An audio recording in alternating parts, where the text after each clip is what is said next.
আসসালামু আলাইকুম বন্ধুরা, কেমন আছেন আপনারা? আশা করি সবাই ভালো আছেন। আলহামদুলিল্লাহ আমি ভালো আছি। আবার একটি নতুন ভিডিও নিয়ে আপনাদের সঙ্গে চলে এসেছি মিজানুর রহমান আজারির ওয়াজ। আপনারা যারা যারা মিজানুর রহমান আজারির ওয়াজ শুনতে ভালোবাসেন তারা ফুল ভিডিওটি দেখতে থাকেন, আশা করি ভালো লাগবে। আল্লাযী খালাকা সাবআ সামাওয়াতিন তিবাকা, তোমাদের মাথার উপরে আকাশ বানিয়েছে কে? সাতটা স্তরে বানিয়েছি। কয় স্তর? আবার আল্লাহ বললেন ওয়ালাকাদ যায়্যানাস সামাআদ দুনিয়া বিমাসাবিহা ওয়া জাআলনাহা রুজুমান লিশ-শায়াতিন। আল্লাহ বললেন ওয়ালাকাদ যায়্যানাস সামাআদ দুনিয়া, আমি দুনিয়ার আকাশটাকে বানিয়েছি তারা দিয়ে সুন্দর। রাতের বেলা তারার বেলা আছে না নাই? কি সুন্দর তারা, এক একটা তারা কত বিশাল বিশাল করে আল্লাহ বানিয়েছেন। ওই যে দূরে তারাগুলো মিটি মিটি জ্বলে, এরকম ছোট ছোট। আসলে কি এত ছোট নাকি? এই যে বিমান আকাশ দিয়ে উড়ে, মনে হয় এতটুকু আমি ধরতে পারবো। আসলে ধরতে পারবেন? আজকে তো বিমানে আসছে, আমি ঢাকা থেকে রাজশাহী এয়ারপোর্টে নামলাম। বিমানে উঠলে দেখা যায় এতটুকু, মনে হয় যে আমি থাপটি মেরে ধরতেছি। আসলে ধরতে পারবেন? ওই যে আকাশের তারা ছোট ছোট বালুর কণার মতো লাগে। আসলে কি এত ছোট নাকি? আসলে অনেক বড়। কত বড়? আমরা বসে আছি দুর্গাপুর। দুর্গাপুর রাজশাহীর 8টা থানার একটা থানা না? রাজশাহী হচ্ছে বাংলাদেশের 64টা জেলার একটা ছোট্ট জেলা। এরকম 64টা জেলা নিয়ে আমাদের সুজলা সুফলা শস্য শ্যামলা ডিজিটাল বাংলাদেশ। আর বাংলাদেশ হচ্ছে পৃথিবীর সবচেয়ে বড় দেশ। ছোট দেশ। ঠিক আছে। বড়, হ্যাঁ? মানচিত্রে বাংলাদেশ লেখার জায়গাটাও পাওয়া যায় না। এত ছোট দেশ। আমাদের পাশের ভারত বাংলাদেশের চেয়ে 25 গুণ বড়। কানাডা বাংলাদেশের চেয়ে 150 গুণ বড়। রাশিয়া বাংলাদেশের চেয়ে প্রায় 200 গুণ বড়। তার মানে বাংলাদেশ পৃথিবীর সবচেয়ে বড় দেশ।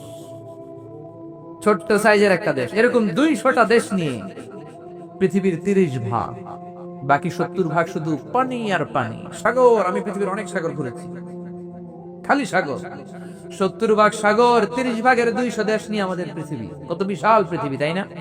এই পৃথিবীতে সূর্যের আলো এসে পড়ে। সূর্যটা পৃথিবী থেকে 9,30,00,000 মাইল দূরে। আর সূর্যটা পৃথিবী থেকে, যে পৃথিবীটা এত বড়, তখন আমরা বুঝলাম এই পৃথিবীর চেয়ে সূর্যটা 13 লক্ষ গুণ বড়। আল্লাহু আকবার। সবাই বাড়িতে যেয়ে বলবেন, কেমন? চিল্লায় পড়েন আল্লাহু আকবার। 13 লক্ষ গুণ বড়। এটা কেমন কথা রে ভাই? এত বড় হইব কেন? 13 লক্ষ গুণ বড়। How come? Could you imagine? আপনি কি কল্পনা করতে পারেন? 13 লক্ষ গুণ বড়। তার মানে 13 লক্ষটা পৃথিবী সূর্যের মধ্যে রাখার জায়গা আছে না নাই? তাহলে সূর্যই তো মনে হয় মহাবিশ্বের সবচেয়ে বড় তারা। এরকম না? যে সূর্যটা পৃথিবীর চেয়ে 13 লক্ষ গুণ বড়, ব্যাটেল জিউস নামে একটা তারা আছে, ওই তারাটা সূর্যের চেয়ে 33 কোটি গুণ বড়। কল্পনা করা যায়? ভাবনা করা যায়? কত বিশাল! সূর্যের পরে সবচেয়ে কাছের তারার নাম প্রক্সিমা সেন্টরাই, তারপরে আলফা সেন্টরাই এ, আলফা সেন্টরাই বি, ইটা করেইনা, ব্যাটেল জিউস। এরকম 500 বিলিয়ন তারা নিয়ে আমাদের গ্যালাক্সি মিল্কি ওয়ে। এরকম আরো কোটি কোটি গ্যালাক্সি আছে। সব মিলে ইউনিভার্স, কসমিক সিম্বল নিয়ে এরকম হাজার হাজার ইউনিভার্সের মালিককে। সে আল্লাহ বললেন, গোলাম, তারাগুলো আমি সাজিয়েছি এরকম বিশাল করে। আচ্ছা, আপনাদেরকে ছোট্ট একটা উদাহরণ দেই। আমাদের সূর্যের পরে আমাদের পৃথিবীর সবচেয়ে কাছের তারার নাম প্রক্সিমা সেন্টরাই। সবাই কি মনোযোগ দিয়ে শুনতেছেন? সূর্যের পরে পৃথিবীর সবচেয়ে কাছের তারার নাম প্রক্সিমা সেন্টরাই। ওই তারায় আমার সাথে এখন কে কে যাবেন? হাত তুলেন। কেউ যাবে না? কেউ যেতে পারবে না হুজুর? কেউ যেতে পারবে না? আমি যাবো আপনাদেরকে নিয়ে। যদি আমরা যেতে চাই প্রক্সিমা সেন্টরাইতে, তাহলে অবস্থা কি হবে? এই প্রক্সিমা সেন্টরাই আমাদের সবচেয়ে কাছের তারা, ওইটাতেই যাব। ওটা 4.23 লাইট ইয়ার্স দূরে, 4.23 আলোক বর্ষ দূরে। পৃথিবীতে সবচেয়ে দ্রুতগামী যেই মহাকাশ যান, মানে রকেট, সহজে বুঝাই, রকেট আবিষ্কার হয়েছে, এটার নাম অ্যাপোলো 11। 1969-এ নীল আর্মস্ট্রং, এডুইন অলড্রিন আর মাইকেল কলিন্স চাঁদে নেমেছিল। শুনেন নাই? এই অ্যাপোলো 11 দিয়ে। এই যানবাহনটা সেকেন্ডে চলে 11 কিলোমিটার বেগে, মিনিটে চলে 660 কিলোমিটার বেগে, ঘন্টায় চলে 39,000 কিলোমিটার বেগে। একটা যানবাহন 1 ঘন্টায় চলে 39,000 কিলোমিটার বেগে। তার মানে এখান থেকে আমেরিকা আপনি 4 বার যেতে পারবেন 1 ঘন্টায়। 4 বার। আমি আজকে সকালে কুমিল্লা থেকে 7টায় রওনা হয়েছি, এখানে পৌঁছছি সন্ধ্যা 6টায়। কুমিল্লা থেকে রাজশাহী, আর আমেরিকায় ওই যানবাহন দিয়ে আপনি 4 বার যাবেন আসবেন। তার মানে ওই যানবাহনটা ঘন্টায় চলে 39,000 কিলোমিটার বেগে। ওই যানবাহনে চড়ে যদি আমরা পৃথিবীর সবচেয়ে কাছের তারায় যেতে চাই, প্রক্সিমা সেন্ট্রাই, তাহলে আপনার সময় লেগে যাবে 1,15,000 বছর। যে যানবাহনটা ঘন্টায় চলে 39,000 কিলোমিটার, ওই যানবাহনটা দিয়ে পৃথিবীর দূরের না, সবচেয়ে কাছের তারায় আপনার যেতে সময় লাগে যাবে 1,15,000 বছর। আল্লাহ যদি বলে, যাও মিজানুর রহমান আজহারী, তুমি রাজশাহীতে ওয়াজ শোনাইছো, তোমার আমি 1,15,000 বছর হায়াত দিয়ে দিলাম। আমি ওই যানবাহনে চললাম, যেতে আরম্ভ করলাম, আপনারা সব মইরা ভূত হয়ে যাবেন। এই জেনারেশন কেউ থাকবে? আপনারা মরবেন, আপনাকে নাতি মরবে, মরতে মরতে 6,000 জেনারেশন মরে যাবে, 6,000 প্রজন্ম চলে যাবে, তারপরে ওইখানে নামার সময় আমার হবে না। আল্লাহু আকবার। আল্লাহ বললেন, এগুলো তো কাছের তারা, আরো বড় বড় তারা আছে না নাই? আমরা যত তারা দেখি, গ্যালাক্সি দেখি, সুপারনোভা দেখি, ব্ল্যাক হোল দেখি, এগুলো প্রথম আকাশ নয়, এগুলো প্রথম আকাশের মহাশূন্য। খালি চোখে যা দেখি প্রথম আকাশের মহাশূন্য, তারপরে প্রথম আকাশ, তারপরে দ্বিতীয় আকাশের মহাশূন্য, তারপর দ্বিতীয় আকাশ, তারপর তৃতীয় আকাশের মহাশূন্য, তারপর তৃতীয় আকাশ। একটার চেয়ে আরেকটা বড়। বিষ্ণু বললেন, আকাশগুলো একটার চেয়ে আরেকটা কত বড়। শোনো শোনো, তোমার হাতের আংটি যদি সাহারা মরুভূমির মধ্যে ফেলে দাও, বিশাল মরুভূমির তুলনায় তোমার হাতের আংটিটা যত ছোট, আল্লাহর দ্বিতীয় আকাশের তুলনায় আল্লাহর প্রথম আসমানটা ঠিক তত ছোট। দ্বিতীয় আসমান অনেক বড়, তারপরে তৃতীয়, উপরের দিকে গেলে আমরা সব বেহুশ হয়ে যাব চিন্তা করতে করতে। আল্লাহ বললেন, খবরদার, ওয়াসিররু কাওলাকুম আও ইজহারু বিহি ইন্নাহু আলিমুম বিযাতিস সুদূর। তোমরা প্রকাশ্যে যেটা বলো, গোপনে যেটা বলো, কেউ জানে না, জানে কে। আপনি রাতের বেলা দরজা বন্ধ করে, লাইট বন্ধ করে, জানালা বন্ধ করে অন্ধকারে পাপ করেছেন, কেউ দেখে নাই, দেখেছে কে? কেউ যেটা দেখে না, দেখে কে? কেউ যেটা শোনে না, শোনে কে? কেউ যেটা বোঝে না, বুঝে কে? সবার চোখকে ফাঁকি দেয়া যায়, আমার আল্লাহর চোখকেও ফাঁকি দেওয়া যায়। যায়? যায়? পুলিশের চোখকে ফাঁকি দেয়া যায় কি যায় না? জোরে বলবেন। র্যাবের চোখকে ফাঁকি দেয়া যায় কি যায় না? বিমানবন্দরের কাস্টমস অফিসারের চোখ ফাঁকি দেয়া যায় কি যায় না? পরীক্ষার হলের ম্যাজিস্ট্রেটের চোখ ফাঁকি দেয়া যায় কি যায় না? কিন্তু আমার আল্লাহর চোখ ফাঁকি দেওয়া যায় নাকি? এজন্য আল্লাহ বলেন, লা তুদরিকুহুল আবসার ওয়া হুয়া ইউদরিকুল আবসার ওয়া হুয়াল লতীফুল খাবীর। দুনিয়ার কোন চোখ আমারে দেখে না, আমার চোখ তোদের সবাইরে দেখে, ঠিক না? এরপর আল্লাহ বললেন, গোলাম, ওয়াল্লাযী জাআলা লাকুমুল আরদা যালুলান, আমি তোমাদের জন্য জমিনটাকে ফ্ল্যাট বানিয়েছি। যালুল মানে ফিরাশান। আল্লাযী জাআলা লাকুমুল আরদা ফিরাশা, জমিনটারে আমি বানিয়েছি বিছানার মতো। The world is flat, level plain field, এই যে সমান। জমিন যদি উঁচু নিচু হইতো আপনারা বসতে পারতেন? আমরা বাস করতে পারতাম? বিমান থেকে তাকালে মনে হয় সবুজ কার্পেটিং করে রাখছে। আজকে 3টার দিকে উঠলাম ঢাকা এয়ারপোর্টে, আপনাদের এখানে 40 মিনিটে নামলাম, নিচে তাকিয়ে দেখি রাজশাহী এত সুন্দর সবুজ কার্পেটিং করা। আমি প্রায় পৃথিবীর 50টা ইন্টারন্যাশনাল ফ্লাইটে চড়েছি, 1 ডজন দেশ ঘুরেছি। বিমান থেকে এক এক দেশের সৌন্দর্য এক এক রকম। কোথাও সাগর, কোথাও মরুভূমি, কোথাও আলাস্কা পর্বতমালা, কোথাও আল্পস পর্বতমালা, কোথাও মাউন্টেন এভারেস্ট, কোথাও সাগর, কোথাও মরুভূমি, কোথাও বালু, কোথাও নদী। এক একটার এক এক রকম সৌন্দর্য আছে না নাই? সে আল্লাহ বললেন, জমিনটারে সবুজ কার্পেটিং করলাম, তার মানে এই না তোরা বেঁচে গেলি। গাদ্দারি করলে আমার আযাব এই কার্পেটিং এর নিচে আছে না নাই? Punishment is just waiting for you. Signal আসবে, শেষ হয়ে যাবে। যেই পরিমাণ গাদ্দারি বাংলাদেশে চলে, যেই পরিমাণে দুর্নীতি চলে, যেই পরিমাণে সুদ ঘুষ চলে, যেই পরিমাণে যৌতুকের জন্য মহিলাদের গায়ে হাত তোলা হয়, যেই পরিমাণে জি বাংলা চলে, যেই পরিমাণে স্টার জলসার কিরণমালা চলে, যেই পরিমাণে খাদ্যে ভেজাল দেওয়া চলে, ওজনে কম দেয়া চলে, মাছে ফরমালিন দেয়া চলে, আদালত থেকে মিথ্যা রায় দেয়া চলে, যে কোনো সময়ে এদের ধ্বংস হয়ে যেতে পারে। আল্লাহ বললেন, আমিনতুম মান ফিস সামা আই ইয়াখসিফা বিকুমুল আরদা ফাইদা হিয়া তামুর। তোমরা কি ভেবেছো নাকি আমরা বেঁচে গেলাম? না না, আযাব নিচে ওয়েট করতেছে। চাইলে তিনি ল্যান্ডস্লাইড, আই ইয়াখসিফা মানে ল্যান্ডস্লাইড দিতে পারেন, ভূমিধস, আর্থকোয়েক, ভূকম্পন, পৃথিবীটা কেঁপে উঠবে। রাত 3টার দিকে যখন ভূমিকম্প হয়, দেখবেন বাঁচার জন্য বিল্ডিং থুইয়া সব দেয় দৌড়। সব সব ভাড়াটিয়া গুলো বিল্ডিং থুইয়া দৌড়ায়, কিন্তু শুধু বাড়িওয়ালারা দৌড়ায় না। নাকি ভাড়াটিয়াও দৌড়, বাড়িওয়ালাও দৌড়, পুলিশ প্রধান দৌড়, র্যাবের প্রধান দৌড়। শুধু প্রেসিডেন্ট দৌড় দেয় না, শুধু প্রধানমন্ত্রী দৌড় দেয় না, বাঁচার জন্য সবাই দৌড়। ভূমিকম্প হইলে বিছনা দিয়া দৌড়, মাঠে চলে যাবেন, মাঠে, যাতে বিল্ডিং আপনার মাথায় না পড়ে, ঠিক কি না?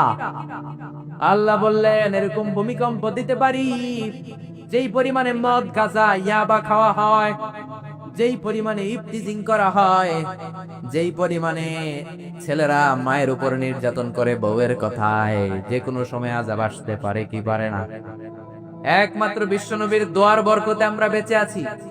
বিশ্বনবী দোয়া করেছিলেন, আল্লাহ অন্যান্য উম্মতের মতো আমার উম্মতের পাপের কারণে সবাইকে একসাথে তুমি শেষ করে দিও না।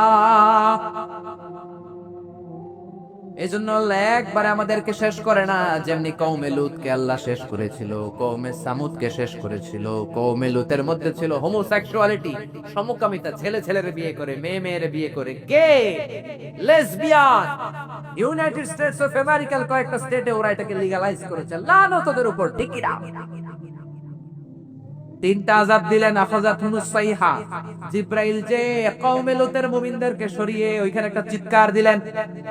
সাইয়েদনা জিবরাইলের চিৎকারের আওয়াজ শুনে সবগুলো গাদ্দার কানের পর্দা ফেটে মরে গেল। ফাজআলনা আলিয়াহা সাফিলাহা, উপরের মাটি নিচে, নিচের মাটি উপরে দিয়ে একটা থাপ্পড় মারলেন। আমতারনা আলাইহিম হিজারাতান মিন সিজ্জিল, করে পাথর বৃষ্টি দিলেন। পুরো জর্ডানের ওই জায়গাটা হয়ে গেছে এখন ডেড সি, আল বাহরুল মাইয়িত, মৃত সাগর। সল্ট মানে লবণের ডেনসিটি, ঘনত্ব এত বেশি, নো ক্রিয়েচার ক্যান এক্সিস্ট দেয়ার, কোন প্রাণী সেখানে বাঁচতে পারে না। ওই সাগরের মধ্যে মাছ নাই, কাঁকড়া নাই, চিংড়ি নাই, শ্যাওলা নাই, কোন প্রাণী না। যে আল্লাহ পুরো জাতিটারে শেষ করে দিলেন, ওই আল্লাহ আজও আছে না নাই? চাইলে আমাদেরকেও সাইজ করতে পারেন, কি পারেন না? এজন্য আল্লাহ বলেন, আম আমিনতুম মান ফিস সামাই আন ইউরসিলা আলাইকুম হাসিবা ফাসাতা'লামুনা কাইফা নাজির। মনে করো না তোমরা বেঁচে যাবা, মসজিদমুখী হও, তাফসীর মাহফিলমুখী হও, কোরআনমুখী হও, আল্লাহমুখী হও, নবীমুখী হও, তাহলেই তোমরা বাঁচতে পারবা, ঠিক কি না? তা না হলে আমি পাথর বৃষ্টি দিতে পারি, অ্যাসিড রেইন দিতে পারি, শিলা বৃষ্টি দিতে পারি, আগুন বৃষ্টি দিতে পারি। শিলা বৃষ্টি মাঝে মাঝে হয় কি হয় না? ফসলগুলো নষ্ট হয়ে যায়, বাছুরগুলো মরে যায়, টিনের চাল ছিদ্র হয়ে যায়, খালি একটু ছোট্ট শিলা। যদি উল্কা পাঠায় আল্লাহ, উল্কা চিনেন, মহাশূন্যের কোটি কোটি উল্কা ঘুরে বেড়ায়, একবার মাধ্যাকর্ষণ শক্তির প্রেসারে পৃষ্ঠ হয়ে একটা বড় উল্কাপিণ্ড পৃথিবীতে ঢুকেছিল। এটা পড়ছে দক্ষিণ আফ্রিকাতে, আমি শুনছেন দক্ষিণ আফ্রিকা, সাউথ আফ্রিকার হোবা সিটিতে পড়েছে। ওই উল্কাটার ওজন 60 টন, 40 কেজিতে 1 মন, 40 মনে 1 টন। ওটা ছিল 60 টন, 20 তলা এক বিল্ডিং এর সমান পাথর এসে তাবাস করে পড়েছে। ভাগ্য ভালো কোনো জনবসতি নগর এলাকায় পড়ে নাই, পরেই জমিনটা বিশাল সাগরের মতো গর্ত হয়ে গিয়েছে। ওমি এরকম উল্কা যদি আল্লাহ রাজশাহীতে কয়েক হাজার পাঠায়, কই যাইবেন? কই যাইবেন? পুরো জগৎটাই তো তার, ঠিক কি না? এজন্য আল্লাহ বলেন, নাফরমান গুলো আমারে চিনে না, আমারে চিনে না। ওরা কি পাখির দিকে তাকায় না? আওয়ালাম ইয়ারাও ইলা তাইরি ফাওকাহুম সাফাতিন ওয়া ইয়াকবিদনা মা ইউমসিকুহুন্না ইল্লার রহমান। কোন নাস্তিকের বাচ্চা যদি দুর্গাপুরে রাজশাহীর ভেতরে থাকে, ওদেরকে বলবেন মাথাটা উঁচু করে পাখির দিকে তাকা। পাখিগুলোর শূন্যে ধরে রাখে কে? কথা বলে না। পাখি যে উড়াল দেয়, ধরে রাখে কে? হাঁসের বাচ্চা বের হওয়ার পরে নদীর মধ্যে সাঁতার কাটে, ছোট্ট বাচ্চা কি সুন্দর পা নাড়ায়, পাখা নাড়ায়, ওরা শিখাইলো কে যে এমনি সাঁতার কাটতে হবে? গাভীর পেট থেকে বাছুরটা বের হয়ে গাভীর দুধের মধ্যে, ওলানের মধ্যে ঢু মারে, ওরা শিখালো কে? এইখানে গুতা মারলে ওর রিজিক বের হবে। যিনি শিখালো তিনি কে? আল্লাহ বলেন, ওরা কি পাখির দিকে তাকায় না? পাখির কথা কোরআনে আছে না নাই? ওয়া আরসালা আলাইহিম তায়রান আবাবিল, মনে আছে? আবার কাবা ভাঙতে এলে পাঠাও আবাবিল, দাও খোদা দাও হেথায় আবার উমর দারাজ দিল। আল্লাহু আকবার। আবার আল্লাহ সুলাইমান নবীকে একটা পাখি দিলেন। ওই পাখিটার নাম কি ছিল সবাই কন? হুদহুদ। পাখির চোখের মধ্যে মেগাপিক্সেল এত বেশি ছিল, সাইয়েদনা সুলাইমান নবীর সিংহাসন উঠতো, পাখিটা উঠতো। পাখিটা জমিনের দিকে তাকালে কত হাজার ফিট নিচে পানি আছে রিপোর্ট করে দিত, বলে দিতে পারতো। সুবহানাল্লাহ। আবার আপনারা যখন জান্নাতে যাবেন, পাখির ভুনা গোশত দিয়ে আপনাদের সবাইকে মেহমানদারি করাবে কে? ওয়ালাহামি তাইরিন মিম্মা ইয়াশতাহুন, পাখির চমৎকার ভুনা গোশত দিয়ে আল্লাহ তোমাদের মেহমানদারি করবে। গলা ফাটিয়ে পড়েন আল্লাহু আকবার। পাখির ভুনা গোশত খাইছেন? খাইছেন? দুনিয়ার পাখি না মিয়া, জান্নাতের পাখি। ওই যে খাওয়ার কথা শুনে অনেকের জিহ্বায় পানি চলে আসছে। এই পাখির কথা আল্লাহ কোরআনে বললেন, আওয়ালাম ইয়ারাউ ইলাত তাইরি, ওরা কি পাখির দিকে তাকায় না? ফাওকাহুম সাফাতিন ওয়া ইয়াকবিদনা, পাখিগুলো কিভাবে ডানা ঝাপটায়, আবার ধরে রাখে, আবার ডানা গোটায়, কেমনে নামে কেমনে উড়ে। কত ধরনের পাখির কথা যে আল্লাহ কোরআনে বললেন। ইউনাইটেড স্টেটস অফ আমেরিকাতে, পুরো নর্থ আমেরিকাতে একটা পাখি পাওয়া যায়, পাখিটার নাম হামিং বার্ড। পৃথিবীর সবচেয়ে ছোট্ট পাখি। এটা প্রাপ্তবয়স্ক যখন হয়, তখন এই পাখিটা সাইজে হয় মাত্র 3 ইঞ্চি। কয় ইঞ্চি? জোরে বলেন না, কয় ইঞ্চি? পৃথিবীর সব পাখি খালি সামনে উড়ে, এটা সামনেও যেমনি উড়ে, পিছনেও তেমনি উড়ে। আল্লাহু আকবার। প্রতি সেকেন্ডে পাখিটা তার ডানা ঝাপটায় 80 বার। জোরে কোন কয়বার? আপনি আপনার হাত কয়বার নাড়াতে পারবেন এক সেকেন্ডে? এই 2টা বাড়ি মারতেই তো 1 সেকেন্ড শেষ। 80 বার সে ডানা ঝাপটা। 1 সেকেন্ডে শতভাগ করলে হয় 1 মাইক্রোসেকেন্ড। 1 মাইক্রোসেকেন্ডে শতভাগ করলে হয় 1 ন্যানো সেকেন্ড। আঙ্গুর কাছে সেকেন্ডই শেষ। আল্লাহ কয় না, আমার কাছে সেকেন্ডের চেয়ে ছোট হিসাব আছে না নাই? আরেকটা পাখি আছে আলপিন সুইফট, সাউথ ইউরোপে পাওয়া যায় এই পাখিটা। এই পাখিটা শূন্যে উড়ন্ত অবস্থায় থাকতে পারে টানা 8 মাস। মেঘের হাত থেকে পানি খায়, বাতাসে ভেসে বেড়ানো, পোকামাকড় ধরে খায়, শূন্যেই মলত্যাগ করে। 8 মাসের নিচে নামে না। 8 মাস পরে একবার নামে, আবার উঠলে আবার 8 মাস। সুবহানাল্লাহ। বাড়িতে যে বলবেন কেমন? হোমা বার্ড নামে একটা পাখি আছে, হোমা বার্ড। এই পাখিটা শূন্যে উড়ন্ত অবস্থায় ডিম পেড়ে দেয়, আর ওই ডিমটা জমিনে পড়ার আগেই শূন্যে ফেটে বাচ্চা বেড়ে ওই বাচ্চাও উঠতে শুরু করে দেয়। আল্লাহ বলে, গর্দবের ঘরের গর্দব, নাস্তিকের বাচ্চারা, পাখির দিকে তাকা, আমি আল্লাহরে খুঁজে পাবি। ঠিক কি না? এই আয়াত সূরাটা আল্লাহ শেষ করলেন আরেক নিয়ামতের কথা বলে, কুল আরাআইতুম ইন আসবাহা মাউকুম গাওরান ফামান ইয়াতিকুম বিমাইন মাইন। বলো দেখি, সবে শুকাইয়া যদি যায় এই পৃথিবীর পানি, তাহলে হেথায় তটনির ধারা কে দিবে সবারে আনি। আল্লাহ বললেন, ও নাস্তিকের ঘরে নাস্তিকেরা, মনোযোগ দিয়ে শোন। টিউবওয়েল চাপলে পানি পাওয়া যায়, মোটর ছাড়লে পানি পাওয়া যায়। একদিন সকালে উঠে ঘন্টার পর ঘন্টা টিউবওয়েল চাপলি, দেখলি পানি নাই, মোটর চাললি পানি নাই, কি খাবি? বাঁচবি কি করে? তোদেরকে পানি দেওয়ার মতো আরেকটা খোদা তোদের কাছে আছে। এজন্য ইবাদত চলবে কার? জিকির চলবে কার? আইন চলবে কার? সব ক্ষমতার মালিক কে? সে আল্লাহ বললেন, গোলাম, কয়টা নিয়ামত আমি তোদেরকে বলবো। ওয়াজআলনা মিনাল মাই কুল্লা শাইইন হাই আফালা ইউমিনুন। পানি থেকে আমি দুনিয়ার সব প্রাণীগুলোরে বানালাম। সব প্রাণী আল্লাহ বানিয়েছে পানি থেকে। মডার্ন সায়েন্টিস্টরা বলে পানি থেকেই সব প্রাণী এসেছে। তারা বলে পৃথিবীর প্রথম প্রাণীর নাম হচ্ছে amoeba. It's a very small unicellular organism in the world. এককোষী শৈবাল জীবকণা।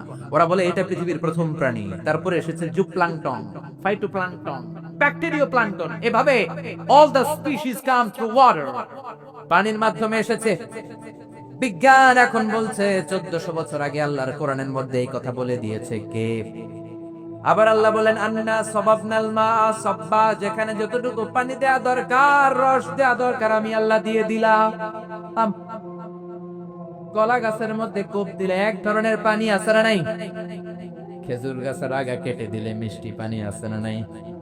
রাস্তার এই পাশে খেজুর গাছ কেটে দিলে পানি পড়ে, এই পাশে নারিকেল গাছ কেটে দিলে পানি পড়ে নাকি? একই মাটির ফসফরাস, একই মাটির জৈব সার, একই মাটির পাওয়ার নিয়ে বড় হলো। খেজুর গাছ কেটে দিলে মিষ্টি রস পড়ে, নারিকেল গাছ সারা জীবন যদি কাটেন এক ফোঁটাও রস পাওয়া যাবে নাকি? গ্রামের এই পাশে ইক্ষু গাছ, ওই পাশে বাঁশের কঞ্চি, দেখতে একরকম না? বাঁশের ছোট কঞ্চি আর গ্যান্ডারি ইক্ষু একরকম না?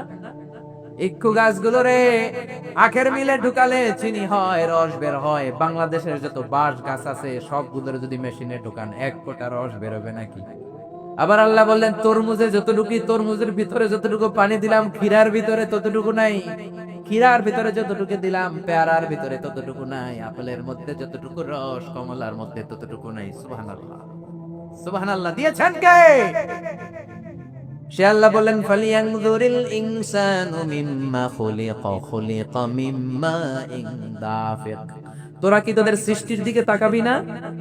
তোরাও তো এসেছিস এক ফোঁটা নাপাক পানি থেকে। কোত্থেকে? বাবার পিঠ থেকে আমরা মায়ের গর্ভে গেলাম। 10 মাস 10 দিনে আল্লাহ আমাদের বড় করলেন। প্রথমে আমরা ছিলাম নুতফা, এরপর আলাকা, তারপরে মুদগা, sperm drop, blood clot, then the little flesh, how the little embryo develop in mother's womb through 10 months. 10 মাসে কেমন করে মায়ের পেটের ভেতরে আমরা বড় হলাম, তখন আমাদেরকে খাবার দিয়েছে কে? রিজিক দিয়েছে কে? একটা লাইন ছিল খাবারের, কয় লাইন? সবাই বলবেন কয় লাইন? মুখ দিয়ে দেয় নাই, দিছে নাভি দিয়া। আমার নাভির সাথে আমার মায়ের জরায়ুর ওই লাইন, ঠিক কিনা? এটা দিয়ে খাবার দিলেন, পানি দিলেন, 10 মাস খাইলাম। দুনিয়াতে আসার সাথে সাথে দুনিয়ার মানুষ আমার খাবারের লাইন দিছে কাইটা নাকি রাইখা দেয়? আপনাদের দুর্গাপুরে তো রাইখা দেয়, তাই না? কেটে দেয়। কেটে দিলে এই বাচ্চাটা প্রথম ওয়া ওয়া করে, এই প্রথম চিৎকার আমরা শুনি ওয়া ওয়া। আসলে বাচ্চা আল্লাহরে কেটে জানাই, মাবুদ রে 10 মাস একটা খাবারের লাইন ছিল, ওইটা দিয়ে অক্সিজেন দিলা, পানি দিলা, খাবার দিলা। দুনিয়ার মানুষেরা কত নিষ্ঠুর, আসার সাথে সাথে আমার খাবারের বন্দোবস্ত করবে তো দূরের কথা, লাইন কেটে দিছে। আল্লাহ বলে কাঁদিস না রে বান্দা, যে আল্লাহ পেটের ভেতরে করে খাওয়ালাম ওই আল্লাহ আজও বেঁচে আছি না নাই? পেটের ভেতরে থাকতে তোর খাবারের লাইন ছিল একটা রে বান্দা, এবার আমি আল্লাহ একটা খাবারের লাইনের পরিবর্তে তোর মায়ের বুকের মধ্যে খাবারের 2টা লাইনের ব্যবস্থা করে দিলাম। আল্লাহু আকবার। এজন্য আল্লাহ বললেন পানি দেই আমি, পানি চাবি আমার কাছে। হিন্দু ভাইরা পানি চায় ইন্দ্রের কাছে। কার কাছে? ইন্দ্র দেবতা, ওরা বিশ্বাস করে ইন্দ্র পানি দেয়। আর আমাদের দেশের কিছু মূর্খ পানি চায় মেঘের কাছে, আবার পানি চায় বৈশাখীর কাছে। কার কাছে? বৈশাখী মেঘের কাছে জলতে তুমি কাঁদবে, আমি চাই না তুমি কাঁদবে, আমি চাই না। ইন্দ্রের কাছে, মেঘের কাছে, বৈশাখীর কাছে এইভাবে জল চাইলে জল দিতে পারবে? জল দেয় কে? মেঘের মালিক কে? পানি দেওয়ার মালিক কে? এজন্য আমরা পানি চাইবো কার কাছে? আল্লাহ মেঘ দে, পানি দে, ছায়া দে রে তুই, আল্লাহ মেঘ দে। কে দিবে? কে দিবে? এজন্য আমরা পানি চাইবো আল্লাহর কাছে। কি সুন্দর পানি দিয়ে তিনি আমাদেরকে বাঁচালেন, আবার বাংলার জমিনে মিঠা পানি দিয়ে বাংলাটারে উর্বর করে দিলেন, ঠিক কিনা? আমাদের নদীগুলো যদি মিঠা পানির না হয়ে লোনা পানির হতো, আমাদের গাছপালা বাঁচত। এই সুন্দর ফুল, সুন্দর ফল, মিঠা নদীর পাহানি, আল্লাহ তোমার মেহেরবানি। কার মেহেরবানি? সবাই বলেন কার? তাহলে আজকের আলোচনা থেকে আমাদের শিক্ষার বিষয় হলো সকল ক্ষমতার মালিক আমরা। সকল ক্ষমতার মালিক কে? জোরে বলেন। সূরাতুল মুলক থেকে শিক্ষা হলো আমাদের কোনো ক্ষমতা নাই, ক্ষমতার মালিক একজন। তিনি কে? তিনি আমাদেরকে ক্ষমতায় বসায়, আবার ক্ষমতা থেকে নামায়। ডোনাল্ড ট্রাম্পরে বসাইছে কে? বেয়াদবি করলে ওইটারও লাথি দিয়ে নামাই দিতে পারে কে? আবার আরেকটারে বসাইতে পারে কে? এজন্য আসল ক্ষমতার মালিক কে? জীবনের সবখানে আমরা একজনের জিকির করব, একজনের কাছে চাইবো, তিনি কে? তিনি সব ক্ষমতার মালিক। এটাই হচ্ছে সূরাতুল মুলক থেকে শিখি। যতগুলো কথা বলেছি কোরআন সুন্নাহ থেকে বলেছি, বানিয়ে কিছু বলি নাই, মানে বলছি। এগুলো তো সব আমার কথা ছিল না, না কোরআনের কথা? কোরআনের কথা, হাদিসের কথা। যতগুলো কথা বলেছি বানিয়ে বলি নাই, কোরআন থেকে বলেছি। তারপরেও আমার মনের অজান্তে কোনো মিস ইনফরমেশন যদি আমার মুখ ফসকে বেরোয় যায়, সেগুলো যেন আল্লাহ তাআলা আপনাদের স্মৃতিপট থেকে মুছে দেয়। আমরা পড়ি আমিন। আর সত্য, সুন্দর, হকের পক্ষে, কল্যাণের পক্ষে যা বললাম তার সবটুকু প্রথমে আল্লাহ আমাকে এবং আপনাদের সবাইকে আমলের তৌফিক দান করুক। আমরা পড়ি আমিন। যারা এই প্রোগ্রাম অ্যারেঞ্জ করেছেন, যারা এই প্রথম রাজশাহীতে আমাকে ইনভাইট করেছেন, সবাইকে শুকরিয়া জানাই। আপনারা আপামর তৌহিদি জনতা এই মধ্যরাত পর্যন্ত বসে রইলেন, আপনাদের শুকরিয়া জানাই। পর্দার অন্তরালে আমার মা বোনেরা এত রাত জেগে কোরআনের কথা শুনলেন, আপনাদের শুকরিয়া জানাই। কি দোয়া করতে হবে? হ্যাঁ, ইয়া রাব্বি লাকাল হামদু কামা ইয়ানবাগি লিজালালি ওয়াজহিকা ওয়া আযীমি সুলতানিক, লাকাল হামদু বিল ঈমান, লাকাল হামদু বিল ইসলাম, লাকাল হামদু বিল কুরআন। اللهم اجعل القرآن العظيم ربيع قلوبنا، نور صدورنا، جلاء أحزاننا، ذهاب همومنا وغمومنا، واجعله شفيعنا يوم الحساب، وارزقنا تلاوته آناء الليل وأطراف النهار. ربنا آتنا في الدنيا حسنة وفي الآخرة حسنة وقنا عذاب النار. ربنا ظلمنا أنفسنا وإن لم تغفر لنا وترحمنا لنكونن من الخاسرين.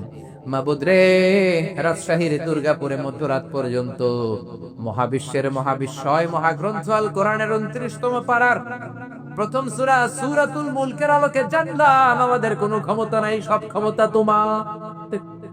সারা জীবন যেন এই নীতির উপর অটল থাকতে পারি, তোমার কাছে চাইতে পারি, কোনো মাজারে যেন না চাই আল্লাহ, তোমার কাছে যেন চাইতে পারি, কোনো দরগায় যে যেন না চাই আল্লাহ, তোমার কাছে যেন চাই, দুর্গার যেন প্রশংসা আমরা না করি আল্লাহ। যতদিন বেঁচে থাকি কোরআন সুন্নাহ অনুযায়ী জীবন চালাতে পারি তৌফিক দাও। যেই যুবক ভাইয়েরা, এলাকাবাসীরা টাকা দিয়ে, পয়সা দিয়ে, বুদ্ধি দিয়ে, পরামর্শ দিয়ে আজকের এই কোরআনের বাগান রে সফল করলো, কিয়ামতের দিন কঠিন মুসিবতের কালে এই মাহফিলটারে তুমি আমাদের নাজাতের ওসিলা করে দাও আল্লাহ। যারা এই বিকাল থেকে কথা বলেছে, হক কথাগুলো যেন মেনে চলতে পারি তৌফিক দাও। আমাদের মধ্যে যারা অসুস্থ, সুস্থ করে দাও। ব্যবসা করে ব্যবসায় বরকত দাও, হালাল রুজি করবার তৌফিক দাও। যারা চাকরি করে চাকরিতে বরকত দাও। ছাত্র যারা এসেছে মেধা শক্তি বাড়িয়ে দাও। মা বোনেরা যারা এসেছে খাদিজার মতো, ফাতেমার মতো, আয়েশার মতো কবুল করে নাও। এই এলাকার যুবকগুলোরে সাইয়েদনা ওমরে ফারুকের মতো ইসলামের বীর সেনানী বানিয়ে নাও। 5 ওয়াক্ত সালাত জামাতের সাথে আদায় করতে পারি তৌফিক দাও। তাওহীদের পক্ষে যেন থাকি, শিরকের বিপক্ষে যেন থাকতে পারি তৌফিক দাও। যতদিনে বাঁচবো কোরআন সুন্নাহ নিয়ে যেন বাঁচতে পারি আল্লাহ। আমার দেশের বর্ডার এলাকায় রোহিঙ্গা ভাই বোনেরা না খেয়ে কাঁদে, তাদেরকে তুমি হেফাজত করো আল্লাহ। এই বাংলার 56,000 বর্গ মাইলের প্রতিটা ইঞ্চি মাটিকে তুমি কোরআনের ঘাঁটি হিসেবে কবুল করো। কোরআনের কথা, হকের কথা, ইসলামের কথা বলতে যে যারা জুলুমের শিকার, তাদের তুমি হেফাজত করো আল্লাহ। আমাদের সবাইকে মক্কাতুল মুকাররমা, মদিনাতুল মুনাওয়ারাতে জিয়ারতে যাওয়ার তৌফিক দাও। তোমার ঘর তাওয়াফের তৌফিক দাও। মসজিদে নববীতে নামাজের তৌফিক দাও। বিশ্বনবীর কবরের সামনে দাঁড়িয়ে সালাম দেওয়ার তৌফিক দাও রব্বুল আলামিন। আমরা যেন হাতে হাত রেখে, কাঁধে কাঁধ মিলিয়ে 16 কোটি মানুষ একসাথে ডিজিটাল বাংলাদেশে শরীক হতে পারি তৌফিক দাও। আমার দেশটাকে তুমি উত্তর উন্নতি দাও। আশেপাশের দেশগুলো যেমনি উন্নতি করে, উন্নতির প্রতিযোগিতায় যেন টিকে থাকতে পারি তৌফিক দাও। এলাকার জনপ্রতিনিধি যারা আছে তাদেরকে তুমি তৌফিক দাও। বেশি বেশি জনগণের খেদমত করতে পারে আল্লাহ তুমি তৌফিক বাড়িয়ে দাও। আওয়াজ করে পড়েন রব্বানা লাকাল হামদ হামদান কাসীরান তাইয়িবান মুবারাকান ফীহি ইয়া রাব্বি লাকাল হামদু কামা ইয়ানবাগি লিজালালি ওয়াজহিকা ওয়া আযীমি সুলতানিকা, লাকাল হামদু বিল ঈমান, লাকাল হামদু বিল ইসলাম, লাকাল হামদু বিল কুরআন। আজকে আমরা যে বইটা থেকে কথা শুনবো, বইটার নাম সবাই বলেন। বইটার নাম, বইটার নাম কোন ভুল আছে? সন্দেহ আছে? সংশয় আছে? সব জায়গায় মানতে রাজি আছেন? মসজিদে, শুধু মসজিদে নাকি বঙ্গভবনেও, ক্যান্টনমেন্টেও, সেনা কার্যালয়ে, সেক্রেটারিয়েটে, সব জায়গায় কোরআন থাকার দরকার হচ্ছে না নাই? অনেকে কোরআনের বিরোধিতা করে। এই দেশে কত বড় সাহস! তাকবীর শুনলে পেশাব করে দিবে তাকবীরের আওয়াজে, কিন্তু কোরআনের বিরোধিতা করে। আমার নবীরে গালি দেয়, বেয়াদব, কপাল পোড়া, জাহান্নামের নরকীট আর পিতৃ পরিচয়হীন জারদ সন্তান, যেরকম ঠিক কিনা? আমরা দুইটা জিনিসে খুব দুর্বল, কোরআন, বিশ্বনবী সাল্লাল্লাহু আলাইহি সাল্লামের প্রেস্টিজ, সম্মান। এগুলোতে হাত দিলে ওই হাত কেমন করে ভেঙে দেয়া লাগে আমাদের জানা আছে না নাই? যারা নাস্তিক্যবাদ ছড়াতে চায় দেশে, হোমোসেক্সুয়ালিটি ছড়াতে চায়, যারা ইসলাম বিরোধী চক্রান্ত ছড়াতে চায়, ওরা দেশটা চিনে নাই। এটা টুপিওয়ালাদের দেশ, এটা দাড়িওয়ালাদের দেশ, এটা মসজিদ মাদ্রাসার দেশ, এটা আলিয়া মাদ্রাসার দেশ, কওমি মাদ্রাসার দেশ, পীর মাশায়েখদের দেশ, টঙ্গীর তুরাগপাড়ের বিশ্ব ইস্তেমার দেশ। জোরে বলেন ঠিক কিনা?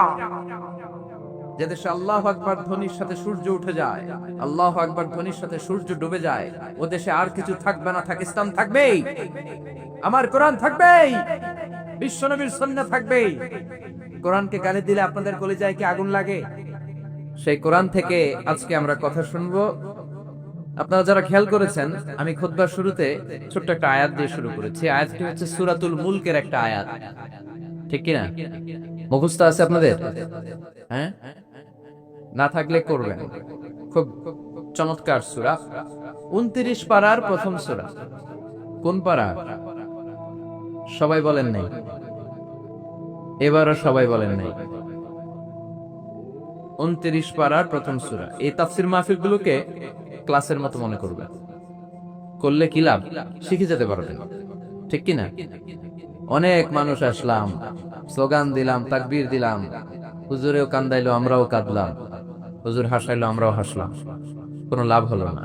কিন্তু যদি কিছু শিখে যেতে পারেন, জীবন পরিবর্তন হবে, আখিরাতটা সুন্দর হবে, জান্নাতটা বড় হবে, ঠিক কিনা? Consider this program as a class. The person is delivering lecture, he is your teacher.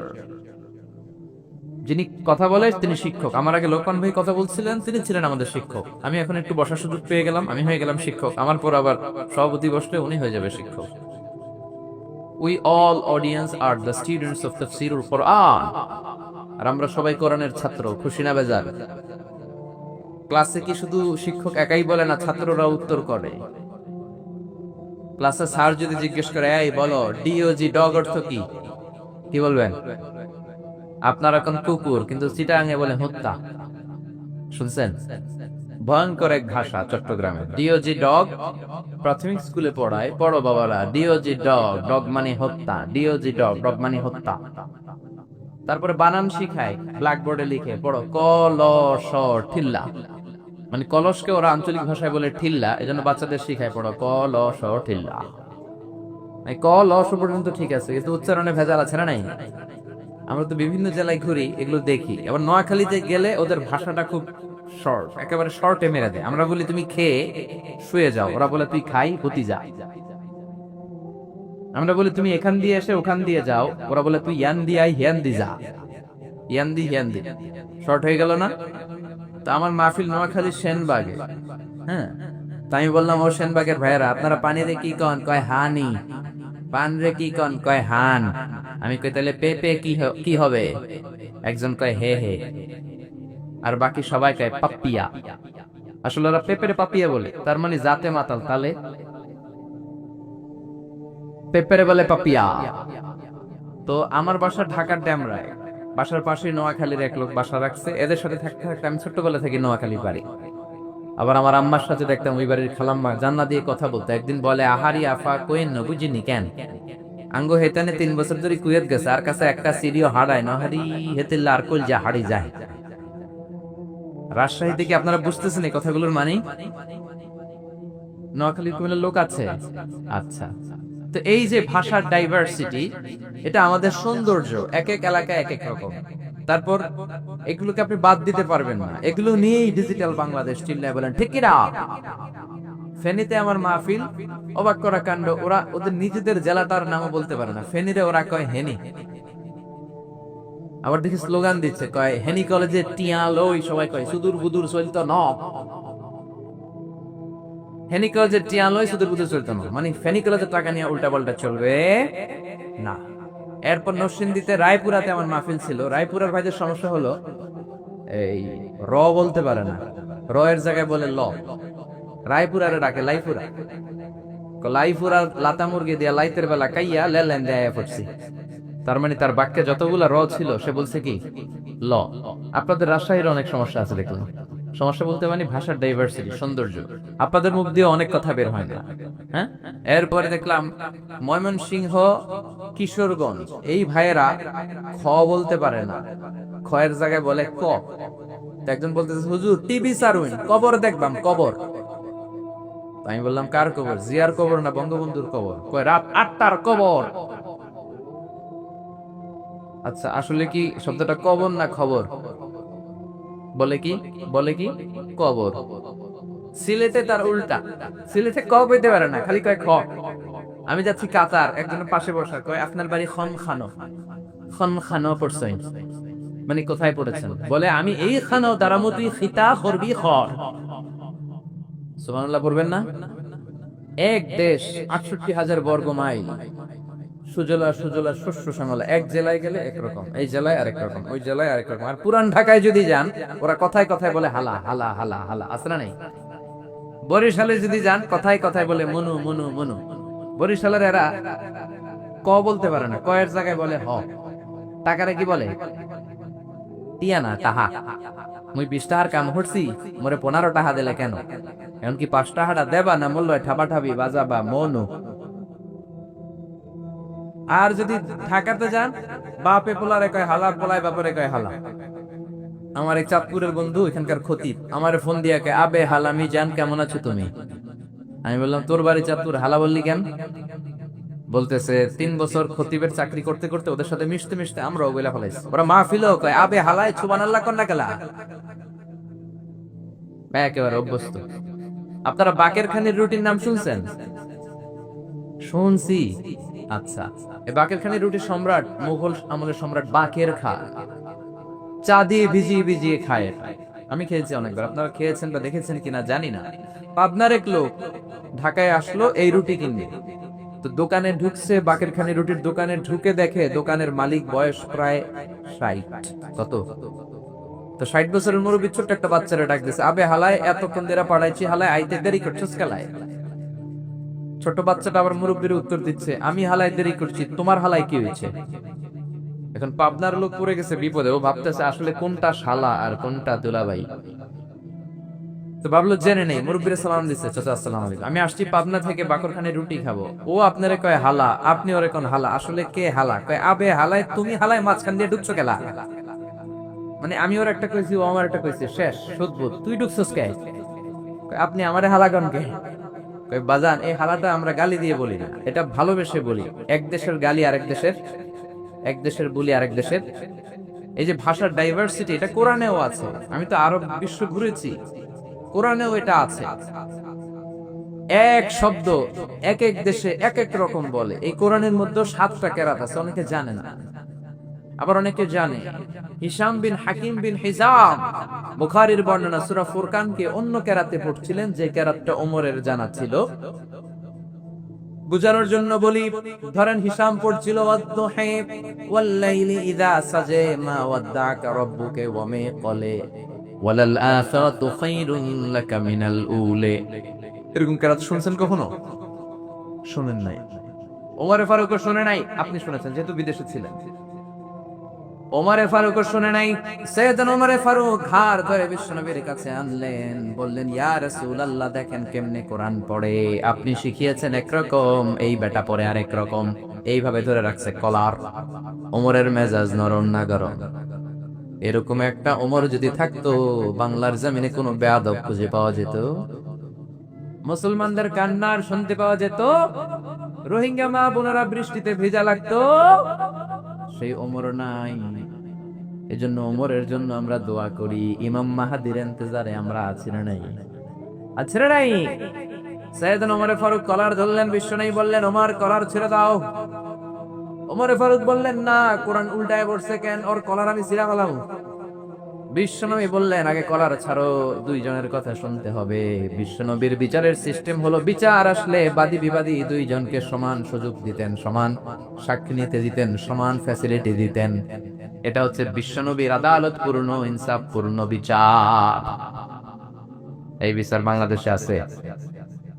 দুই পক্ষকে সমান সুযোগ দেয় নাকি এক পক্ষের থেকে খাইয়া আরেক পক্ষের মেরা দেয়? আছে না নাই? আছে না নাই? আছে না নাই? ওমর ঘাট থেকে হাত নামাউন, হাত নামালেন। বিশ্বনবী বললেন, ও হিজাম, কেমন করে কোরআন পড়েছো? হিজাম পড়তে আরম্ভ করলো, আমি পড়ছি, ওয়াদ-দুহা ওয়াল-লাইলি ইযা সাজা মা ওয়াদনা'কা রাব্বুকা ওয়া মা ক্বালা ওয়ালাল আখিরাতু খায়রুল লাকা মিনাল উলা। বিশ্বনবী বললেন, সমস্যা নাই, হাকাদা উনজিলাত। বুখারীর বর্ণনা, আমি বানিয়ে বলি না, সব রেফারেন্স দিই। হাকাদা উনজিলাত। ওমর, সমস্যা নাই, কোরআন তো এভাবে নাজিল হয়েছে। ওমর, তুমি কেমন করে জানো? ওমর আমাদের মতো করে পড়লেন, সবাই পড়েন, ওয়াদ-দুহা ওয়াল-লাইলি ইযা সাজা মা ওয়াদনা'কা রাব্বুকা ওয়া মা ক্বালা ওয়ালাল আখিরাতু খায়রুল লাকা মিনাল উলা। বিশ্বনবী বললেন, ওমর, সমস্যা নাই, হাকাদা উনজিলাত, এভাবে নাজিল হয়েছে। সুবহানাল্লাহ। উনজিলাল কুরআনু আলা সাবআতি আহরুফ। কোরআন নাজিল হয়েছে আরবি 7 আঞ্চলিকতায়। ফাকরাউ মা তায়াসসারা মিনহা, যেটা দিয়ে সহজ লাগে পড়ো, কবুল করে নিবে কে? আরবি ভাষা একটা, কিন্তু আঞ্চলিকতা আছে 7টা। যেমনি আমাদের বাংলা ভাষা একটা, নোয়াখালীর আঞ্চলিকতা, বরিশালের, রাজশাহীর, সিলেটের, চিটাগাংয়ের, ঢাকাইয়া, আছে না নাই? এই যে এতগুলো ভাষা শোনাইছি আপনাদেরকে, মনে করছেন এমনি এমনি না, বোঝানোর জন্য শুনিয়েছি। এক আরবি ভাষা, এর মধ্যে 7টা আঞ্চলিকতা আছে। 7 আঞ্চলিকতায় কোরআন নাজিল করেছে কে? আমরা যেই নুসখাটা পড়ি, স্ক্রিপ্টারটা পড়ি, এটাকে বলে রিওয়ায়াতু হাফসান আসিমিন রাহিমাহুল্লাহ। আলেম যারা কেরাতের উপর পড়েছেন, কিছু জানাশোনা আছে, তারা বুঝবেন। রিওয়ায়াতু হাফস আমরা পড়ি। এছাড়াও আরো অনেক কেরাত আছে, ওয়ারশের কেরাত, কুম্বুলের কেরাত, হামজার কেরাত, কলুনের কেরাত। চিল্লায় পড়েন আল্লাহু আকবার।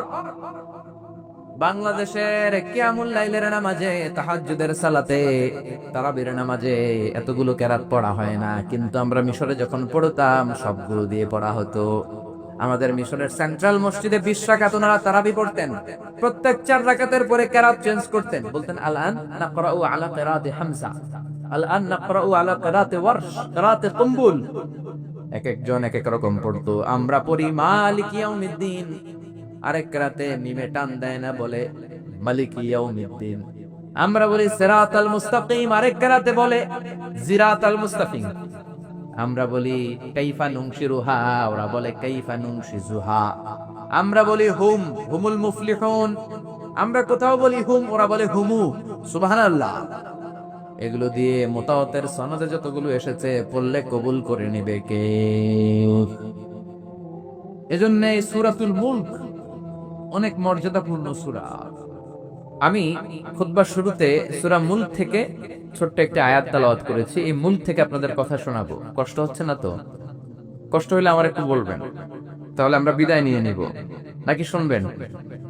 এখন যেমনি আপনারা চুপচাপ, শেষ পর্যন্ত চুপচাপ বসে থাকবেন তো? নাকি ওঠা বসা করবেন? ওঠা বসা করবেন? যারা বললেন না তারা তো করবেন। ওঠা বসা করবেন, ওঠা বসা করবেন। ওয়াদা দিয়েছেন, ওঠা বসা করবেন না, শেষ পর্যন্ত থাকবেন। শুরু করি আমরা সূরাতুল মুলক। ক্লাস শুরু হচ্ছে। কি শুরু হচ্ছে? সবাই বলেন আরো জোরে। ক্লাস গুতায় বের করতে হয় কথা আগের থেকে। আপনাদের রাজশাহীর মানুষ বলতে পারে মাশাআল্লাহ, গুতা দেওয়া লাগে। সূরাতুল মুলক অনেক ফজিলতের সূরা। 29তম পারার সূরা। কত পারা? 29 পারার প্রথম সূরা। এই সূরায় আয়াত আছে 30টা আয়াত আছে, 2টা রুকু আছে। মাশাআল্লাহ, এই সূরাটা মক্কায় অবতীর্ণ সূরা। আসলে আমরা শুরু করি। অনেক আয়াত তো সবগুলো বলা না গেলেও যতটুকু পারা যায় আপনাদের সাথে শেয়ার করব, পড়েন ইনশাআল্লাহ। এই সূরাটার ফজিলত অনেক বেশি। বিশ্বনবী বলতেন এই সূরাটা হলো আল মানিআতু মিন আযাবিল কবর, কবরের আযাব থেকে আপনারে বাঁচাবে। সুবহানাল্লাহ। কবরে আপনি যখন থাকবেন এই সূরাটা সামনে দাঁড়াবে, কোনো আযাব হবে না। এই সূরার মাধ্যমে রব্বুল আলামিন আপনার এই কবরের আযাব থেকে বাঁচিয়ে দিবেন। কবরে যাওয়া লাগবে কি লাগবে না? যারা বলেন নাই তাদের তো লাগবে না। লাগবে কি লাগবে না? দাদা গিয়েছে, বাবা গিয়েছে, আপনি তো যাবেন না। আচ্ছা আপনি যাবেন, আপনার ছেলে যাবে? ছেলে যাবে। মেয়ে? তাহলে মেয়েও যাবে। আচ্ছা আপনার বউয়ের বেটা 3 মাসের বাচ্চা, একটু এটা বড় হয় না এখন, ওটা তো আর যাবে না? ওটাও যাবে। যাবে, আসে নাই তারপরে যাবে। 10 মাস থেকে দুনিয়াতে আসবে, যতদিন হায়াত পাওয়ার পাবে, তারপরে ক্ষণস্থায়ী এ দুনিয়া, কত বাহাদুরি, ঠিক কিনা? চলে যেতে হবে, এত কিছু জেনেও কোপাকুপি আছে না নাই? মারামারি আছে না নাই? হরতাল আছে না নাই? গজিলইয়া ঠেলা ঠেলি আছে না নাই? সুলাসুলি আছে না নাই? চলে যেতে হবে, থাকতে পারবে না কেউ। কি আজীব তামাশা, সবাই জানি, এরপরও কই আমার বাড়ি, আমার বাড়ি, আমার এলাকা। তুই আইলে কোপায় ঠ্যাং মাইনে দিমু, কোপা শামসু করে দিমু। বলি কি বলি না? কি ক্ষমতা দেখায়, কি পাওয়ার দেখায়, কিন্তু জানি যে আমার চলে যেতে হবে, ঠিক কিনা? যদি জিজ্ঞেস করি ভাই আজকে যার বাড়িতে থাকলাম অনেক আপ্যায়ন করলো, খাওয়ালো, যদি বলি বাড়ির মালিক, ও ভাই বাড়িটা কার বাড়ি? কইব হুজুর দোয়া করেন এটা আমার বাড়ি। কার বাড়ি? কেমন করে এটা আপনার বাড়ি? এটা যদি আপনার বাড়ি হয়, আপনার আব্বাও যখন থাকতো উনারে কেউ জিজ্ঞেস করলে উনিও বলতো আমার বাড়ি। আপনার আব্বার আব্বাও যখন থাকতো, একটু খেয়াল করবেন, হ্যাঁ, আপনার আব্বার আব্বাও যখন এই বাড়িতে ঘুমাতো, কেউ জিজ্ঞেস করলে বলতো আমার বাড়ি। আপনার দাদার দাদার দাদাও যখন থাকতো উনিও বলতো। আবার আপনি মরে গেলে আপনার পোলা বলবে আমার বাড়ি, আপনার ছেলে মরে গেলে নাতি বলবে আমার বাড়ি, আপনার নাতির নাতির নাতির নাতি নাতির নাতির নাতির নাতিও যখন থাকবে, তারা যখন কেউ জিজ্ঞেস করবে ভাই রে বাড়িটা কার বাড়ি, সেও বলবে। কি আজীব তামাশা, এক বাড়ির মালিক এতজন হতে পারে? পরের জায়গা পরের বাড়ি, ঘর বাঁধিয়া আমি রই, আমি তো সেই ঘরের মালিক নই। পরের জায়গা পরের বাড়ি, ঘর বাঁধিয়া আমি রই, আমি তো সেই ঘরের মালিক নই, ঠিক না? পরের জায়গা পরের বাড়ি, আমি ক্ষণিকের জন্য আছি, থাকবো না আজীবন, চলে যেতে হবে। তারপরেও শুধু অহংকার। এই জন্য কবরে আমরা সবাই যাব, কবরের প্রস্তুতি নেওয়ার দরকার আছে না নাই? প্রস্তুতি আমাদের নিতে হবে। এজন্য বিশ্বনবী বললেন এই সূরাটা যদি পড়ো, সূরাটা হলো মানে আতুন মিন আযাবিল কবর, এই সূরা যে পড়বে তার কবরে আযাব হবে না। আবার বিশ্বনবী বললেন শাফাআত লি সাহিবিহা, এই সূরাটা যে তেলাওয়াত করবে তার জন্য সূরাটা কিয়ামতের দিন সুপারিশ করবে আল্লাহর আদেশে। সুবহানাল্লাহ। কোরআন যদি সুপারিশ করে, ওই সুপারিশ কবুল করবে কে? মাননীয় প্রধানমন্ত্রী শেখ হাসিনার কাছে যদি অর্থমন্ত্রী সুপারিশ করে, শেখ হাসিনা তো ফেলে দিবে না সুপারিশটা, নাকি অ্যাকসেপ্ট করবে? কারণ অর্থমন্ত্রীর রিকমেন্ডেশন, ঠিক কি না? কোরআন যদি সুপারিশ করে আল্লাহ ফেলতে পারবে না, আল্লাহ সুপারিশ কবুল করে নিবে। আবার বিশ্বনবী বললেন খাসামাত আন সাহিবিহা, এই সূরাটা কিয়ামতের দিন যে ব্যক্তি এই সূরা তেলাওয়াত করলো তার পক্ষ হয়ে আল্লাহর সাথে তর্ক করবে, আল্লাহর সাথে ডিবেট করবে, ঝগড়া। হাত্তা আদখালাহুল্লাহুল জান্নাত, যতক্ষণ না আল্লাহ এই সূরা তেলাওয়াতকারীকে জান্নাতে ঢুকিয়ে না দেয়। আল্লাহু আকবার। তর্ক চলতে থাকবে। এই সূরা বলবে আল্লাহ এই সূরার তেলাওয়াতকারীকে আপনি জান্নাত দিবেন, তা না হলে আমি তর্ক করতেই থাকবো। সুবহানাল্লাহ। এজন্য বিশ্বনবী বলতেন মান কারা বিহা ফি লাইলাতিন ফাকাদ আকসারা ওয়া আতাবা, যে ব্যক্তি রাত্রি বেলা এই সূরাটা তেলাওয়াত করবে তার পুরো আমলনামায় সওয়াব দিয়ে ভরে দিবে কে? এজন্য বিশ্বনবী বলতেন আমি চাই আমার প্রতিটা উম্মতের হৃদয়ে এই সূরাটা গাঁথা থাক, আমি চাই আমার প্রতিটা উম্মতের হৃদয়ে এই সূরাটা মুখস্থ থাক, আমি চাই আমার প্রতিটা উম্মতের হৃদয়ে কলিজার ভিতরে এই সূরাটা ঢুকানো থাক। আল্লাহু আকবার। পড়তে রাজি আছেন তো? এই সূরাটা আপনার চোখ খুলে দিবে। 30টা মাত্র আয়াত, এক মাসে কয়দিন? সবাই বলেন না, সবাই বলেন। প্রতিদিন যদি এক আয়াত মুখস্থ করেন, সূরাটা মুখস্থ করতে লাগবে কয়দিন? পারবেন না? এটা আপনাদের বাড়ির কাজ। শুরুতে বললাম ক্লাসে হোমওয়ার্ক আছে না নাই? বাড়ির কাজ থাকে কি থাকে না? এটা দুর্গাপুরবাসীদের জন্য হোমওয়ার্ক। মুখস্থ হলে ইমাম সাহেবের কাছে যাবেন, মুয়াজ্জিন হুজুরের কাছে যাবেন, যে বলবেন অমুক তারিখে মিজানুর রহমান আজারি বাড়ির কাজ দিছে, আপনি কাজ নেন। বলবেন তো? মুখস্থ করবেন তো? গলা ফাটিয়ে বলেন ইনশাআল্লাহ। এই সূরাটা আপনার চোখ খুলে দিবে। অনেকে আল্লাহরে খুঁজে পায় না, কে আল্লাহরে দেখে না। বেটা তুই তো নিজেরই দেহস না, তুই আল্লাহরে দেখবি কি? আপনি আপনার নিজেকে দেখেন। আচ্ছা, খেয়াল করে বুঝবেন, আপনি কি আপনার চোখ দেখেন আয়নার সাহায্য ছাড়া? আমি যে কথা বলতেছি, আমি কি আমার চোখ দেখি? আরে আমনের চোখ না, আমি আমারটা দেখি? দেখি না। আপনি আমারটা দেখেন, আমি আপনারটা দেখি, কিন্তু আমি কিন্তু আমার চোখ দেখছি না আয়নার সাহায্য ছাড়া। আপনি কি আপনার পিঠ দেখতে পান? পিঠ আয়নার সাহায্য ছাড়া? আরে আয়নার সাহায্য নিয়েও তো পিঠ দেখা কঠিন, আছে না নাই? ঘাড় ভাঙ্গা যাবে, ঠিক কিনা? তো তুমি তোমার নিজেরই তো দেখো না, চোখ দেখো না, পিঠ দেখো না, কেমন করে এই চোখের মালিক রে তুমি দেখতে চাও? কপাল পোড়া। কয় আনসিন ইজ নাথিং। দেখি না মানে না, কিন্তু গর্দক গুলো অনেক কিছু দেখে না কিন্তু মানে। Do you see the air and the atmosphere? বায়ুমণ্ডলে যে বাতাস, তুমি কি দেখো? So why do you believe on that? কেন বিশ্বাস করো? করে কি করে না? Do you feel the bad headache? Someone feeling the pain? একজন বলে হুজুর মাথার ব্যথায় মরে যাই, প্রচন্ড মাথা ব্যথা, ব্যাড হেডেক, লোকটা কাঁপতেছে, কিন্তু তার মাথা ব্যথাটা কি দেখা যায় নাকি? নাস্তিকেরা মাথা ব্যথা বিশ্বাস করে কি করে না? বাতাসে বিশ্বাস করে কি করে না? কিন্তু আল্লাহরে বিশ্বাস করতে চায় না। কপাল পোড়া, কপাল পোড়া, ঠিক কি না?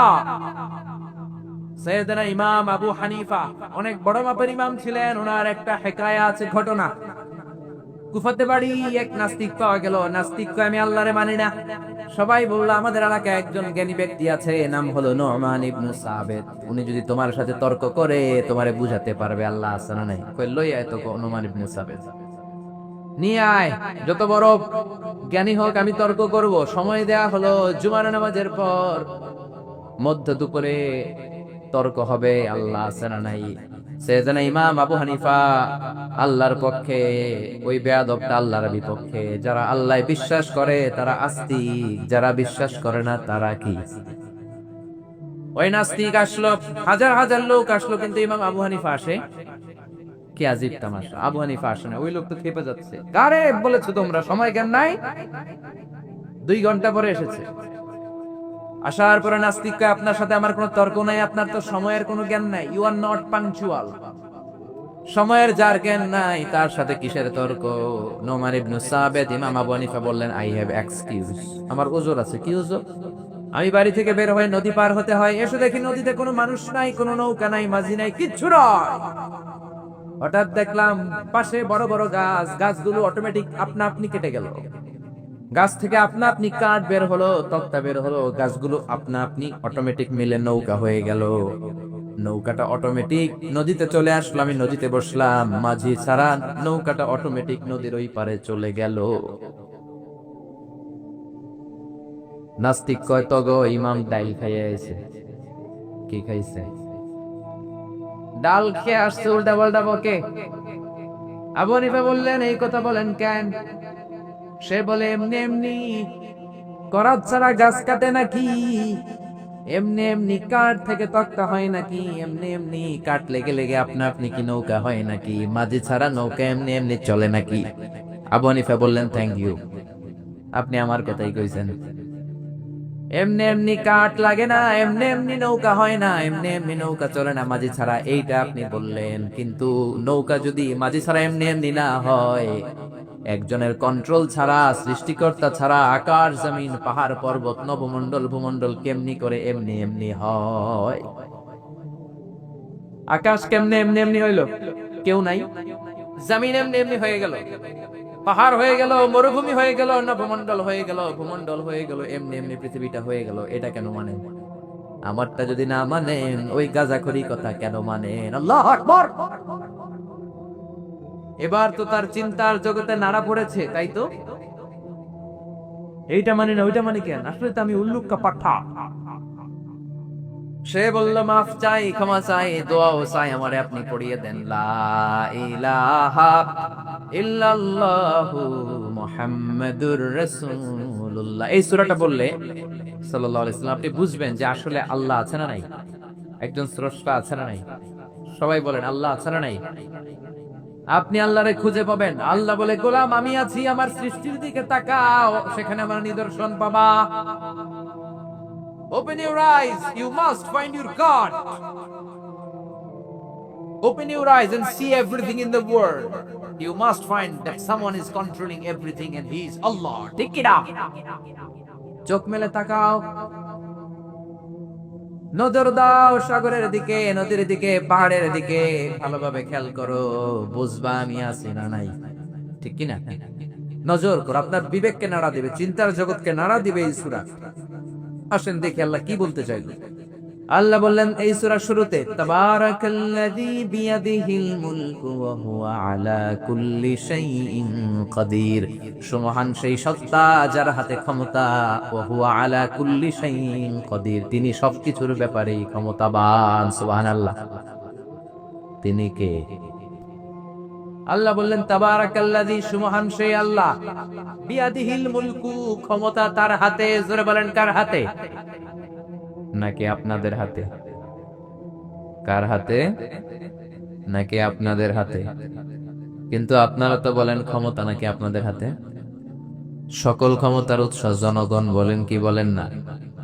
রাষ্ট্র থেকে শেখানো হয় কি হয় না? এটা রাষ্ট্রীয় কুফুরি। রাষ্ট্র থেকেও অনেক কুফুরি আমাদেরকে শেখানো হয়। সকল ক্ষমতার উৎস কোনদিন আপনারা নন, জনগণ নয়। সকল ক্ষমতার উৎস কে? সূরা মুলকে আল্লাহ এটাই বুঝালেন, মুলক মানে ক্ষমতা। ক্ষমতা কার? চিল্লায় বলবেন কার? মুলক মানে কর্তৃত্ব। কর্তৃত্ব কার? মুলক শব্দের অর্থ হলো রাজত্ব। রাজত্ব কার? মুলক মানে অথরিটি, পাওয়ার, সভরেইনটি। এটা কার? এজন্য আল্লাহ বললেন তাবারাকাল্লাযী বিয়াদিহিল মুলকু ওয়া হুয়া আলা কুল্লি শাইইন কাদির। সুমহান সেই আল্লাহ যার হাতে ক্ষমতা। ক্ষমতা কার হাতে? নাকি আপনাদের হাতে? আর কোনদিন বলবেন আমাদের হাতে ক্ষমতা? কি বলবেন? কার হাতে? কেমন করে ক্ষমতা আপনার হাতে হয়? একবার যদি পেটে ব্যথা হয়, আপনি বিছানায় গড়াগড়ি খান কি খান না? তো গড়াগড়ি খান কেন? আপনি না ক্ষমতার মালিক? ক্ষমতার মালিক কেমন করে আপনি হন? তিনবার যদি ডায়রিয়া হয়, চতুর্থবার আপনার চেহারার দিকে ফিরে তাকানো যায় না। কি মলিন চেহারা, কি দুর্বল। ওয়া খালিকাল ইনসানু দাঈফা। পাঁচবার যদি টয়লেটে যান, আপনি সবার কাছে মাফ চাওয়া শুরু করেন, মাফ কইরা দে, আমি মইরা যামু। আছে না নাই? তো মাফ চান কে? আপনি না ক্ষমতার মালিক? আসলে ক্ষমতার মালিক আপনি নন। ক্ষমতার মালিক কে? খবরদার, ক্ষমতার কোনো অধিকার আমাদের নাই। আমাদের ক্ষমতা নকল ক্ষমতা, আসল ক্ষমতা কার? ক্ষমতার মালিক যদি আপনি হন, রাস্তায় রিকশার টায়ার পাংচার হলে লাভ দেন কেন? লাভ দেন নাই? আমি কত দিছি। আমি তো জেলায় জেলায় ঘুরি, মাঝে মাঝে ট্রাকের টায়ার পাংচার হয়, লাভ দিয়ে উঠি। কি অসহায়, কি অসহায়। ক্ষমতার মালিক আপনি যদি হন, মহাসমাবেশে ককটেল ফাটলে দৌড় দেন কেন? ককটেল ফাটলে দৌড় দেয় কি দেয় না? তো দৌড়ান কেন? আপনি না ক্ষমতার মালিক। পিছন থেকে কেউ যদি বলে হুজুর সাপ, থাকবেন আপনারা? আপনারা থাকেন, আমি আলতাপ পরে লইয়া দৌড় দিবে এদিকে। চাচা আপন প্রাণ, সাপ শুনলে দিবেন দৌড়। কি অসহায়। কুত্তায় আমরা কামড়াইলে আমরা কুত্তারে কামড়াইতেও পারি না। বল্লা, বল্লা চিনেন? বল্লা যদি কামড় দিয়া দেয়, ধরতেও পারি না। পারি? সবাই রে আল্লাহ কিছু না কিছু দিছে, আম করে দেয় নাই, খালি মায়ের খায়। ঠিক কিনা? কি অসহায়, কত দুর্বল। আল্লাহরে চিনলাম যেদিন। ভিডিওটি ভালো লাগলে একটি লাইক, কমেন্ট ও শেয়ার করে পাশে থাকবেন বন্ধুরা। যারা যারা শেষ পর্যন্ত ভিডিওটি দেখেছেন তাদের জন্য অনেক অনেক ভালোবাসা থাকলো বন্ধুরা। আর নতুন নতুন ভিডিও পেতে চ্যানেলটিকে সাবস্ক্রাইব করে পাশে থাকবেন বন্ধুরা। ভালো থাকবেন, ধন্যবাদ।